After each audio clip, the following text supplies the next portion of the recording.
সুপ্রিয় শিক্ষার্থী বন্ধুরা, আসসালামু আলাইকুম।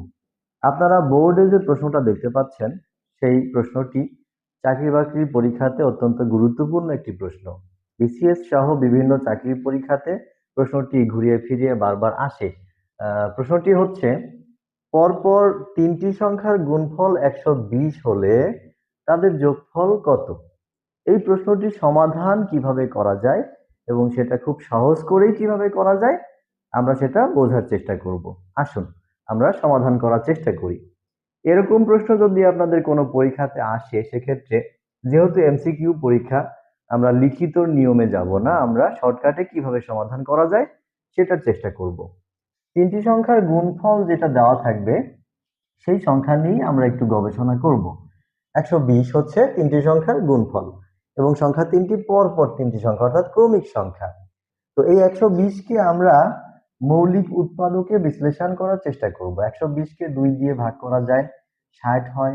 60 কে আবার 2 দিয়ে ভাগ করা যায়, 30 হয়। 30 কে আবার 2 দিয়ে ভাগ করা যায়, 15 হয়। 15 কে আবার 3 দিয়ে ভাগ করা যায়, 5 হয়। 5 কে আর নতুন করে ভাঙা যায় না। তাহলে 120 কে ভাঙলে আমরা কতগুলো উৎপাদক পাচ্ছি? একটা, দুইটা, তিনটা, চারটা, পাঁচটা। এই পাঁচটি সংখ্যার গুণফল 120। কিন্তু প্রশ্নে আছে তিনটি সংখ্যার গুণফল 120। এই পাঁচটা সংখ্যাকেই আমরা তিনটা বানানোর চেষ্টা করব এবং সংখ্যাগুলো যাতে পরপর হয় সে বিষয়টাও খেয়াল রাখতে হবে।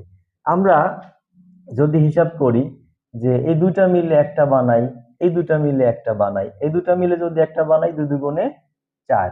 এই দুটা মিলে যদি একটা বানাই 6, আর একা একাই আছে 5। সিরিয়াল অনুসারে হয়ে যাচ্ছে 4, 5, 6। তাহলে 4, 5, 6 পরপর তিনটি সংখ্যা, এদের গুণফল 120।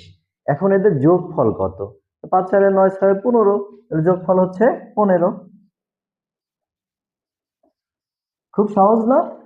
এরকম প্রশ্ন যদি পরীক্ষাতে আসে তাহলে আপনারা এভাবে খুব সহজ করে সমাধান করতে পারবেন। যদি গুণফল 120 না হয়, অন্য সংখ্যা হয়, ধরুন পরপর চারটি বা পাঁচটি সংখ্যার গুণফল দেওয়া থাকলো, সেক্ষেত্রে হিসাবটা কিভাবে করবেন আমরা একটু দেখি। মনে করেন তিনটার জায়গায় চারটা আছে আর 120-এর জায়গায় আছে 360। সেক্ষেত্রে কি করবেন? একইভাবে আমরা ওই 360-কে ভেঙে লেখার চেষ্টা করব। 360-কে 2 দিয়ে যায়, কত হবে? 180। 180-কে আবার 2 দিয়ে যায়, 90। 90-কে আবার 2 দিয়ে যায়, 45। 45-কে আবার 3 দিয়ে যায়, 15। 15-কে আবার 3 দিয়ে যায়, 5। 5-কে আর যায় না। তাহলে এখানে কয়টি সংখ্যা? 1, 2, 3, 4, 5, 6টা সংখ্যা। 6টি সংখ্যার গুণফল হচ্ছে 360। কিন্তু প্রশ্নে বলছে পরপর 4টা সংখ্যা। এই 6টা সংখ্যাকেই আমরা 4টা বানানোর চেষ্টা করব। দেখি কি হয়। এই দুটা গুণ করেন, 2 দুগুণে 4। এই দুটা গুণ করেন, তাহলে কত হয়? 3 দুগুণে 6 হচ্ছে। আর এই দুটা গুণ করলে 3টা হয়ে যাচ্ছে, তা হবে না, 4টা হতে হবে। তো এখানে 5, 3, 6, 4। তাহলে 3, 4, 5, 6। দেখি কি অবস্থা। এটা 3, তারপরে 2 দুগুণে 4, তারপরে 5, তারপরে 6। 3, 4, 5, 6। 3 যোগ 4 যোগ 5 যোগ 6। এই যে চারটি সংখ্যা পেয়ে গেলাম। এই চারটি সংখ্যার গুণফল হবে 360 এবং চারটা সংখ্যা পর পর হয়েছে। তো এদের যোগফল কত হচ্ছে? 6 5 11, 11 4 15, 15 3 18। যোগফল হলো 18। 4 3 7 5 12 6 18।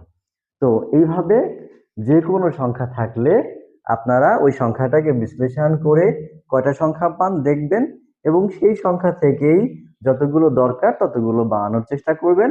তাহলে আপনারা এই অঙ্কটা খুব সহজ করে সমাধান করতে পারবেন।